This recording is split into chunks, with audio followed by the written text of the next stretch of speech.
Não estávamos.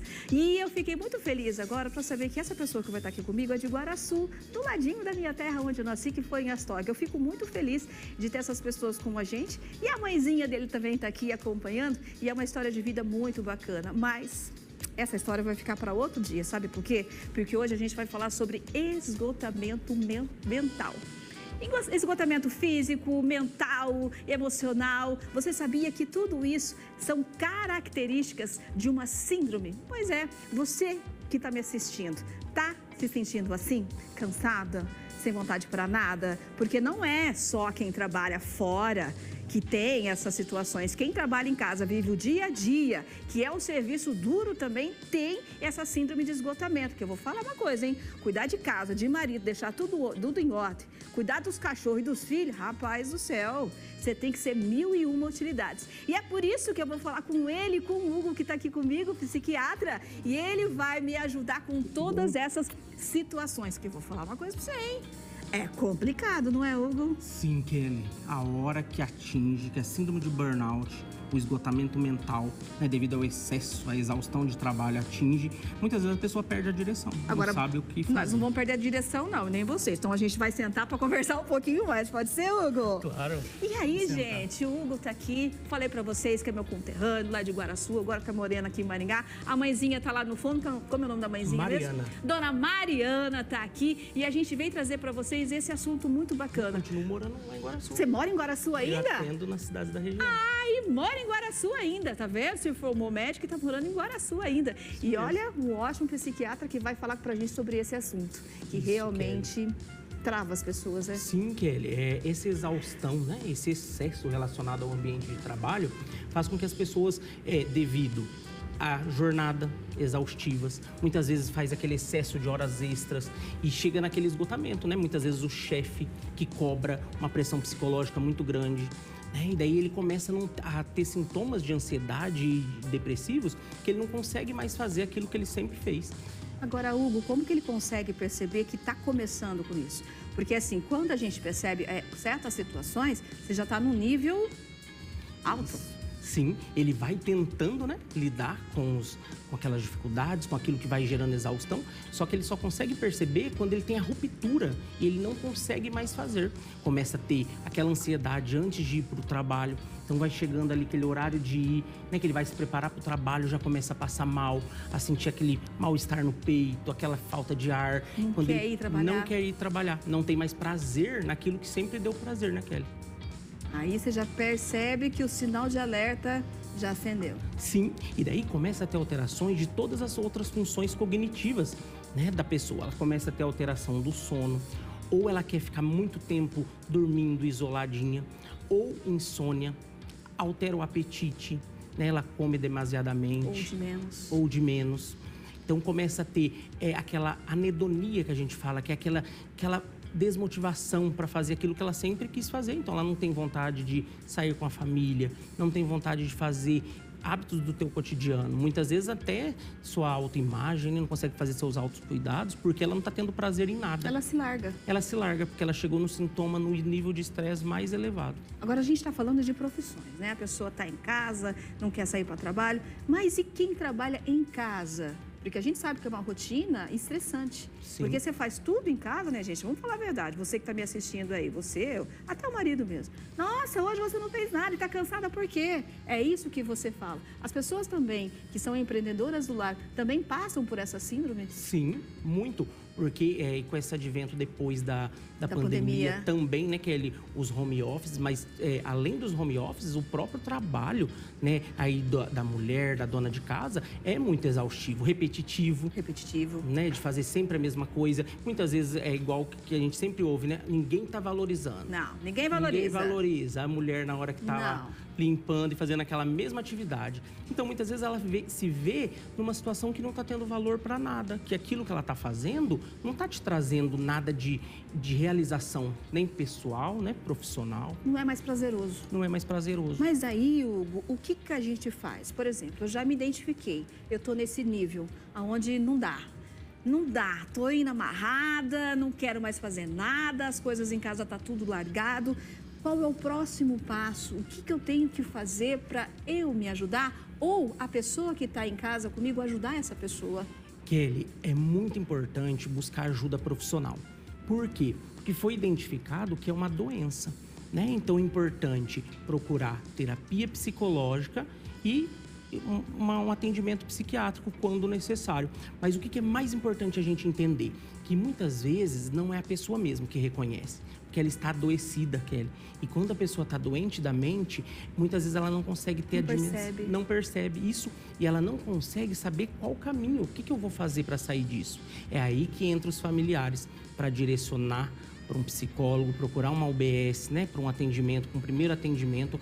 Por quê? Porque muitas vezes ela não consegue sozinha, Kelly, fazer as mudanças que tem que ser feitas. Por isso que a terapia vai ajudar com o psicólogo, ajudar ela a se direcionar. Olha, vamos começar a procurar um novo emprego, começa a apontar, né, caminhos para ela mudar aquela realidade que ela vem passando. Deixa eu perguntar para o pessoal que está em casa, vocês estão se identificando com alguma situação dessa?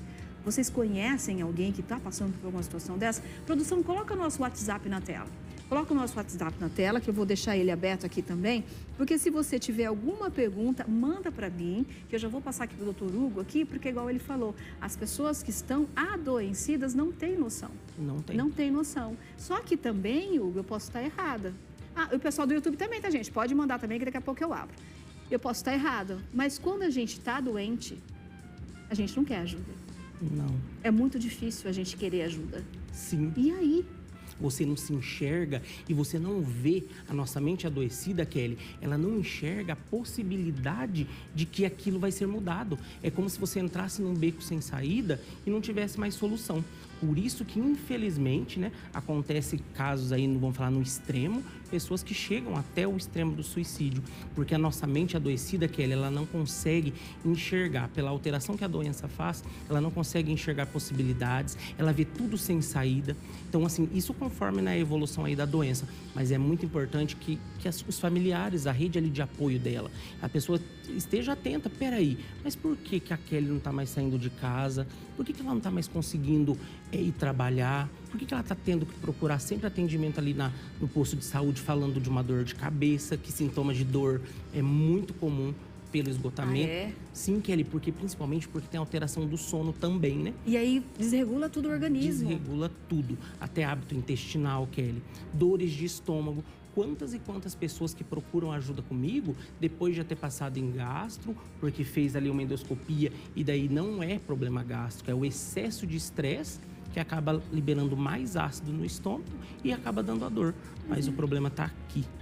E aí a gente volta a falar como o nosso cérebro, ele é minucioso, né? Como ele é delicado, porque daí ele dá todos esses sinais que são as dores, mas é ele que está doentinho. Mas é ele que está doentinho, porque o nosso físico acaba expressando aquilo que está na nossa mente, né? Pelo excesso. Nem sempre é só um excesso físico, né? Que no caso que a gente está falando é o excesso mental mesmo, é o esgotamento de não conseguir lidar com aquela dificuldade. E olha aqui, ó, tô com o Plínio de Sarandi. Ele falou assim, Kelly, na vida sentimental, relacionamento, ele sente esse esgotamento também. Pode ser isso também? Também tem isso? Sim, muitas vezes, Kelly, esse esgotamento, ele pode ser... a síndrome de burnout é sempre relacionada ao trabalho. Porém, a nossa mente pode ter esgotamento relacionado a qualquer área da nossa vida, né? Ou no ambiente familiar, eu estou esgotado do meu companheiro, pelo excesso ali, algum conflito que está tendo, uma pessoa que está passando por luto, qualquer dificuldade ali da vida. E pode, dentro de um relacionamento, haver esse sintoma aí de esgotamento, começar a sentir esse mal-estar. Então pode ter um esgotamento no relacionamento. Sim, porque um relacionamento conflituoso vai gerando uma demanda muito grande e a pessoa muitas vezes não consegue resolver ou então colocar alguns pontos ali nesse relacionamento, Kelly, e vai às vezes só empurrando. E a hora que você vê, você já está naquele grau. E ó, a Isadora de Campo Mourão. Oi, Campo Mourão, tudo bem, Isa? Ela falou o seguinte, ó, eu gostaria de saber se a ansiedade, se esse esgotamento pode aparecer em forma de dores no peito. Sim. Esse esgotamento, que as dores no peito, é muito comum, até é uma procura muito grande hoje nos prontos-socorros, a dor no peito, mas por causa emocional. Então, o que acontece? Um dos sintomas é a dor no peito para quando tem a síndrome do pânico, que é o quê? A pessoa começa a sentir aquela dor no peito, aquele mal-estar, aquela sensação de que o coração está acelerado, que está faltando ar, né? Então, a crise de ansiedade, que é um tipo, né, da crise de pânico, Olha só. ela causa isso, essa dor no peito, e a pessoa acha que está morrendo infartada. É um dos sintomas, né, que pode acontecer quando tem um esgotamento profissional. Entendi. Tem uma pergunta também no YouTube. O Alex Fernando está perguntando isso aqui, ó. Eu trabalho muito e tenho nível de estresse altíssimo. Comecei a perder sono no meio da noite ou quando durmo a noite toda, automaticamente ele se sente cansado. Sim, é um sintoma de exaustão, né? Tem que ser analisado certinho todo esse histórico, mas só dele falar que ele dorme e ele acorda cansado, isso indica que ele não está conseguindo ter aquele reset, aquele desligar da mente para que no outro dia volte ao funcionamento, né? É o que eu sempre falo para meus pacientes. Quando a gente não tem uma boa noite de sono, o que vai acontecer? No outro dia você vai estar cansado, tua mente não vai estar funcionando da mesma forma. Imagina isso, né, Kelly? Repetitivamente. Nossa senhora, cansa demais. Cansa demais e gera essa exaustão e vai surgindo outros sintomas. Entendi. Agora, Hugo, tem uma coisa muito interessante que eu queria passar para você. Gente, eu estou recebendo várias mensagens aqui e as pessoas estão falando assim, que se identifica, mas não quer falar o nome, né? Fala assim, que ela não quero falar meu nome, fala anônimo, mas assim, eu me identifico. É complicado, porque você sabe que você tem isso, mas você tem vergonha do que você tem? Sim, Kelly. Infelizmente, hoje é uma barreira muito grande e que a gente precisa combater, né, Kelly? Isso tem evoluído, mas está ainda a passos bem lentos, do preconceito contra a doença da mente. Muitas vezes, Kelly, a pessoa acha que ela não... Passando por isso no ambiente de trabalho, não conseguindo produzir, é como se ela fosse uma pessoa preguiçosa. E isso não tem nada a ver, né? Isso é um tabu. A pessoa está doente, por isso que ela não está produzindo. Mas ainda tem muito preconceito para se falar disso, para pedir ajuda, né? Para falar assim, ó, eu preciso de alguém para me ajudar porque eu tô doente. A pessoa tem essa dificuldade ainda de reconhecer que está doente e de falar sobre esse assunto, sim. Gente, muitas pessoas mesmo estão falando. E ela está perguntando se isso gera insônia. Tudo gera insônia, né? Sim, ou a pessoa vai dormir demais, né, Kelly? Não querendo sair ali do mundinho dela, de querer ficar com a luz apagada, isolada, ou vai ter insônia. Mas hoje a insônia é muito comum quando chega nesse processo de exaustão. Ó, eu tô com uma outra mãezinha aqui, ela também não quer se identificar. Ela falou assim, ó, meu filho teve crise de ansiedade, a médica pediu exames para ver a taxa de vitamina. Falta, né? Pode afetar nesses casos também? Pode ser uma síndrome? Sim, crise de ansiedade, Kelly, é sempre assim, é preconizado que assim que o paciente procura o atendimento, a gente precisa descartar as outras causas. Como, por exemplo, tireoide, doença da tireoide, quando tem alteração, ela desencadeia crises de ansiedade, pode estar com o coração acelerado, né? Pode estar se sentindo angustiada. Há as alterações de vitaminas, então é muito importante, sim, dosar, né, as vitaminas regularmente, porque pode parecer que seja a causa uma ansiedade e tem um fundo aí orgânico. Isso pode ser alguma coisa física da pessoa, a carência da vitamina, causando uma crise de ansiedade. A Luísa de Goierê está perguntando se essas crises também podem gerar refluxo. Podem pela questão do excesso de ácido. De ácido gástrico. Isso, porque quando a gente fica ansioso, quando a gente fica no estado emocional abalado, o nosso estômago altera o funcionamento. Então, ele pode liberar muito ácido e pode estar gerando esse refluxo. Então, a pessoa começa a ter sintomas gástricos ou dores, né? Ou então diarreia. Tem pacientes que começam, que só de, por exemplo, entrar no ônibus ou acorda pensando no trabalho já começa a ter diarreia, mal-estar. Tem outra pessoa também, não quer se identificar, falou o seguinte, quando ela vai para o trabalho, precisa ir, o coração dela acelera muito e dá tremedeira. Tremor. Por quê? Todo o sistema autônomo, Kelly, que é liberado, né, no excesso de estresse, ele é ativado. Então, a pessoa vai ficar com a respiração ofegante, coração acelerado, tremores, pode ter até sudorese, então suor nas mãos em excesso, diarreia, então, dor de estômago, são sintomas que deixam a pessoa nesse estado de alerta, como se ela fosse gerar, a gente fala, uma luta ou fuga, que a pessoa fica naquele estado de estresse tão grande que ela começa a desencadear. Fica com um conflito com ela mesma. Muito grande, Kelly. Muito grande, e isso repetitivamente. Então chega um momento que a pessoa começa a sentir isso pouquinho e isso vai cada vez piorando a ponto dela não conseguir nem ir trabalhar. E aí é só medicamento, doutor? A gente precisa analisar tudo, mas quando tem uma ruptura muito grande, Kelly, nível elevado já. Isso, que a pessoa já está tendo insônia, a medicação ela vem para fazer o quê? Para ajustar esse funcionamento do organismo, ajustar os níveis de liberação hormonal, né, no cérebro, para que ela consiga fazer as mudanças. Ou, por exemplo, que ela consiga pensar assim, peraí, é o meu trabalho, por exemplo, que eu não me encaixo nisso, eu não tenho afinidade com essa tarefa. Então, eu vou procurar alguma outra coisa, porque a gente entende também que a pessoa precisa, né, para sobrevivência. Mas muitas vezes, Kelly, a pessoa vai empurrando com a barriga porque não tem uma outra oportunidade, né?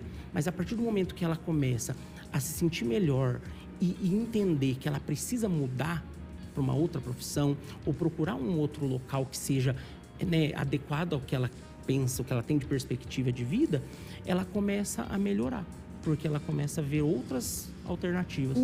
Tem um rapaz aqui que mora em Sarandi também, que não falou o nome pra gente, no Jardim Panorama. Ele falou que ele sente muita tontura. Tontura, visão embaçada.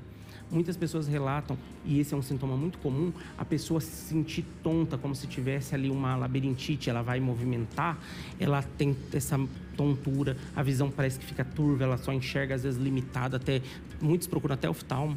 Parece que a minha visão, eu saio para o local para ir trabalhar, eu já passo mal, fico me sentindo com a respiração ofegante e é alteração causada pelo excesso. Vocês viram quantos sintomas que a nossa cabeça, porque a nossa cabeça, a gente é muito delicado. E aí, quando uma coisa não vai bem, já começa a atrapalhar todo o organismo. E aí, às vezes, só procurando um profissional igual o doutor Hugo. Agora, doutor, eu vejo o seguinte, igual o doutor falou aí para mim, com relação aos níveis, né? Que a gente tem os níveis extremos, que você procura daí o medicamento. Isso. E aí, você procura, você vai pegando, empurrando pela barriga seu trabalho. Só que tem uma situação também, que se eu estiver errado, o doutor pode me corrigir. Você realmente tem que procurar uma outra coisa que te satisfaça, que te faça bem. Mas mudar os seus hábitos de vida também. Total. Você tem que mudar o seu hábito. Não é só trabalhar e ir para casa trabalhar. Nesse meio termo, você precisa procurar alguma coisa que te faça bem, que te faça feliz. Com certeza, Kelly. Você tocou num ponto fundamental. Eu falo que é um dos pilares da saúde mental, que é o quê? Uma atividade física, você fazer outras coisas que te dê prazer, isso é fundamental. Ler um livro que você tem interesse, assistir um cinema, fazer uma atividade no ar livre que te dá prazer, sair com seus filhos. Quantas pessoas aí vivem assim do trabalho para casa, igual você falou, em jornadas exaustivas, chega em casa, a mulher tem uma outra função para limpar e aquele ambiente, né, de trabalho, e ela esquece de ter outras coisas que dê prazer, que é sair de casa, ter relacionamento com as pessoas que ela tem afinidade, com os amigos. Conversar com os vizinhos. Bater papo. Isso, ter teu momento, né? Fazer o que ela quiser dentro do que ela, né, quer pra ela, mas precisa. Uma atividade física, fazer o que for, né? Mas que dê prazer a ela. Não somente aquela rotina exaustiva de trabalho. E quando ela passa, Kelly, a fazer outras coisas, por mais que ela não consegue muitas vezes iniciar, porque ela tá tão angustiada. Mas ela se sente bem. Se sente bem. E ela vai ver... Por isso que eu vou falar uma outra coisa. O primeiro passo tem que ser pequenininho. Primeira coisa a fazer, tá? Cheguei em casa, estou com isso aqui, então eu não vou limpar a casa, ou eu vou deixar e vou brincar com meus cachorros. Kelly, mas eu não tenho cachorro. Vai cuidar da planta. Sim. Cuidou da planta, pôs uma aguinha, viu como ela tá, volta. Aí, e assim vai aos pouquinhos. Isso. Da planta vai fazendo uma caminhada, da caminhada vai fazer uma atividade. Dessa atividade não gostou, vai procurar uma pintura, um artesanato, alguma coisa. Alguma coisa. E sempre consegue encontrar, Kelly, isso que você está falando é fundamental. Sempre consegue encontrar dentro da realidade. Né? Não precisa despender dinheiro para você sair no ar livre. Não. Agora, Kelly, a gente tem uma pergunta, é uma síndrome? Fala para mim, repete. Taquicardíaca sinusal, é isso, doutor? Taquicardia sinusal. Isso também. A Giza está perguntando no YouTube. Isso, ataque taquicardia sinusal é o quê? É quando o nosso coração ele bate acelerado, mas dentro do ritmo normal. E essa taquicardia, que é o coração acelerado, é um dos sintomas, né, desse excesso, que é um dos sintomas mais comuns da crise de ansiedade, da crise de pânico, que é o porquê? É um termo médico, né? Taquicardia sinusal, que fala o quê? Coração acelerado, mas ele está batendo dentro do normal, só que ele está acelerado pelo excesso de estresse. Gente, tem muita coisa para a gente conversar ainda, é por isso que eu quero me despedir, mas já vou deixar uma próxima data para você voltar. Com certeza. Porque eu gostei muito de conversar com você, eu acho que você explicou muita coisa bacana, muita gente que não queria se identificar, acabou se identificando. E aí a gente tem que tomar os cuidados. Então, por isso, você é meu convidado novamente para voltar aqui. Nossa, e eu faço questão também. Gostei muito de estar aqui no seu programa. E é um prazer que a função da gente, como médico, vai além de estar no consultório. A gente precisa orientar, a gente precisa informar, bater papo, assim, para as pessoas se identificarem. É 24 horas, né, doutor? A gente precisa ajudar. E o pessoal no YouTube está falando que o senhor é muito sensato. Ah, é? Muito obrigado. E eu vou fazer o seguinte, eu vou convidar ele para vir aqui, mas eu também quero convidar ele para contar a história dele. Porque ele é médico assim, pois eu vou falar, ele passou um perrengue. A mãe dele, que está aqui comigo, descobri que ela era zeladora do posto de saúde. O pai dele chegou para ele e falou assim, filho, para que você não vai ter dinheiro para terminar. Mas essa é uma outra história que o doutor Hugo vai voltar.